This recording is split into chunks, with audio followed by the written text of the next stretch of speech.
Hi hello welcome to current news. మనకు ఒక big breaking news Janasena party నుంచి అయితే అఫీషియల్గా ఒక ట్వీట్ అయితే చేశారు.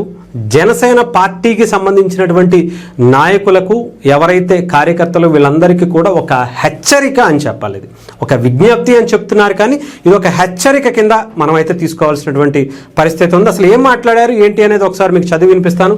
జనసేన పార్టీ నాయకులకు శ్రేణులకు విజ్ఞప్తి. సోషల్ మీడియా వేదికగా విభిన్నమైనటువంటి విషయాల పట్ల మాట్లాడే సమయంలో పోస్టులు చేసేటప్పుడు జనసేన పార్టీ నాయకులు, జన సైనికులు, వీర మహిళలు తగు జాగ్రత్తలు తీసుకోవాలని, వాడే భాష, భావ వ్యక్తీకరణ విషయంలో పరిధి దాటద్దని పార్టీ అధ్యక్షుడు శ్రీ పవన్ కళ్యాణ్ గారు దిశానిర్దేశం చేశారు.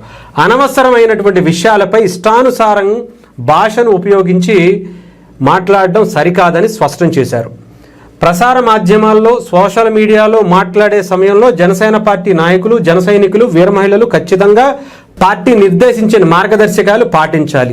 1 వ్యక్తిగత విషయాలు, వ్యక్తిగత దూషణలకు జోలికి వెళ్లొద్దు. 2 పార్టీ సిద్ధాంతాలు, మార్గదర్శకాలు అనుగుణంగా స్పందించాలి. ఏదైనా విషయం మీద మాట్లాడే సమయంలో ఆవేశాలకు లోను కావద్దు. అసభ్య పదజాలం వాడద్దు. మహిళలను గౌరవించి మాట్లాడాలి.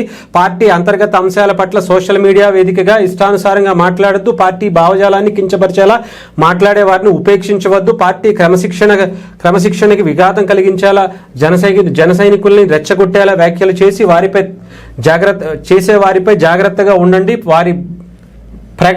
వారి ప్రభావానికి లోను కావద్దు. కూటమి ప్రభుత్వ స్ఫూర్తిని నిలబెట్టేలా మాట్లాడాలి. రాజకీయ శత్రువుల సోషల్ మీడియా ప్రచార వలలో పడొద్దు. పార్టీ అంతర్గత విభేదాలు సృష్టించి కుట్రలను తిప్పికొట్టండి. పార్టీ అభ్యున్నతి, పార్టీ కోసం కష్టించి పనిచేసే జన సైనికులు, వీర మహిళలు సంక్షేమం ఎల్లప్పుడూ అధ్యక్షుల వారి దృష్టిలో ఉంటుంది. సోషల్ మీడియాలో రకరకాల విష ప్రచారాలను తిప్పికొట్టండి అని చెప్పి జనసేన పార్టీ కేంద్రంగా మంగళగిరి కార్యాలయం నుంచి వచ్చినటువంటి ఈ ట్వీట్ చూడొచ్చు. అంటే రీసెంట్గా ఒంగోలుకి సంబంధించినటువంటి ఏదైతే ఇష్యూ జరుగుతుందో ఒకరికొకరు ఇష్టానుసారం మాట్లాడుతున్నటువంటి పరిస్థితి కనిపిస్తుంది. సోషల్ మీడియా వేదికగా కొంతమంది నాయకులుగా, అటు ఒంగోలుకి సంబంధించినటువంటి బడా నాయకులుగా ఉండేటువంటి కొంతమంది నాయకులు కూడా బహిరంగంగా మాట్లాడుకోవటం, అటు రియాజ్ గారు కావచ్చు, అటు ప్రసాద్ చిగిల్శెట్టి లాంటి వ్యక్తులు కావచ్చు, బాలినేని గారు కావచ్చు, ఇలాంటి కొంతమంది వ్యక్తులు కూడా బహిరంగంగా బయటకు వచ్చి మాట్లాడడం, వాళ్ళకి మద్దతుగా ఇంకొంతమంది బయటకు వచ్చి విమర్శలు చేయటం,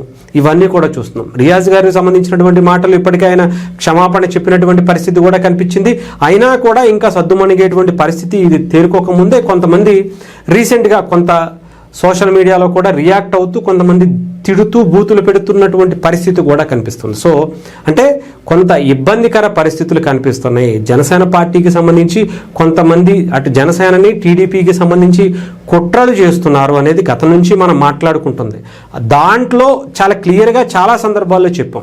వైసీపీ వేస్తున్నటువంటి వలలో ఇరుక్కోవద్దు. వాళ్ళు ఎరవేస్తున్నటువంటి దాంట్లో మీరు ఎరగా మిగలద్దు అని చెప్పి పవన్ కళ్యాణ్ గారు చాలా క్లియర్గా ఒక డైరెక్ట్ ఇండికేషన్ ఇచ్చినటువంటిది, ఒక డెడ్లీ స్మూత్ వార్నింగ్ లాంటిదని కూడా మనం అనుకోవచ్చు.